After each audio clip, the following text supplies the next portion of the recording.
নমস্কার, রেখাস ভিউ চ্যানেলটিতে আপনাদের আরও একবার স্বাগত জানাই। আজকে নিয়ে চলে এসেছি ভাইফোঁটার কিছু ছোট ছোট মুহূর্ত আপনাদের সঙ্গে ভাগ করে নিতে। জানি ভিডিওটা দিতে অনেকটাই দেরি হয়ে গেল, আসলে এডিটিং, ভয়েস ওভার এসব করতে আমার একটু সময়ই লাগলো। সারাদিন আমার ছেলের দুষ্টুমি সামলানোর পর যখন ও ঘুমায়, একমাত্র আমি তখনই সময় পাই এই সমস্ত এডিটিংগুলো করার। তাই আমার ভিডিওগুলো আসতে সময়ের থেকে একটু বেশি দেরি হয়ে যায়। যাই হোক, চলুন দেখে নিই ভাইফোঁটায় কী হলো। প্রথমে দিদি ভাইকে ভাইফোঁটা দিয়ে নিল, এবার আমার পালা। আমিও ভাইকে ভাইফোঁটা দিলাম, আর এখানে ধান দুব্বর দিয়ে ভাইকে ভালো করে আশীর্বাদও করে দিচ্ছি।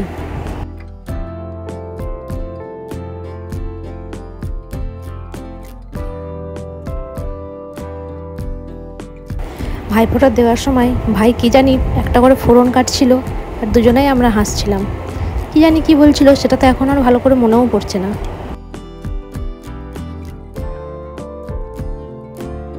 ভাই অন্য দিনে প্রণাম করুক আর না করুক, এই দিন পাগুলো নিজে থেকে বাড়িয়েই ভাইয়ের থেকে ভালোভাবে প্রণামটা নিয়ে নিই, আর বলি ভাই ভালো করে প্রণাম কর, তবে বেশি বেশি আশীর্বাদটা পাবি। এই যে এবার বোনের পালা, ও ভাইকে ভাইফোঁটা দিয়ে দিচ্ছে। এবার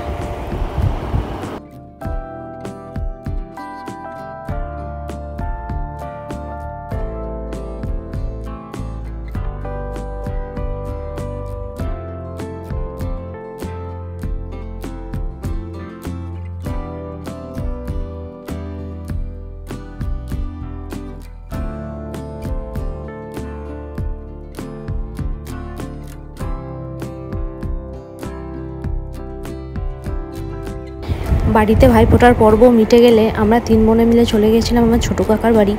সেখানে গিয়ে তিনজনেই আমার কাকার ছেলেদের ভাইফোঁটা দিয়ে দিলাম।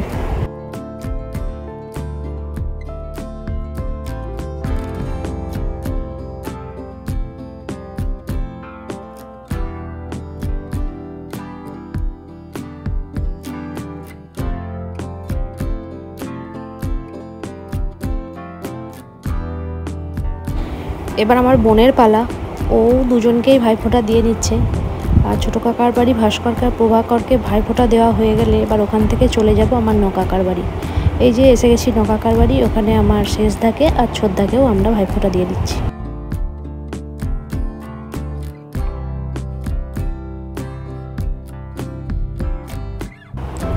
এবার আমার শেষদার জন্মবার পড়ার জন্য ভাইফোঁটার দিনটাই আমরা ওকে আর ফোঁটা দিতে পারলাম না, শুধু পান, সুপুরি, মিষ্টি এসব দিলাম আর ওর থেকে আশীর্বাদ নিলাম, আর ছোটদাকে ভাইফোঁটা দিয়ে দিলাম।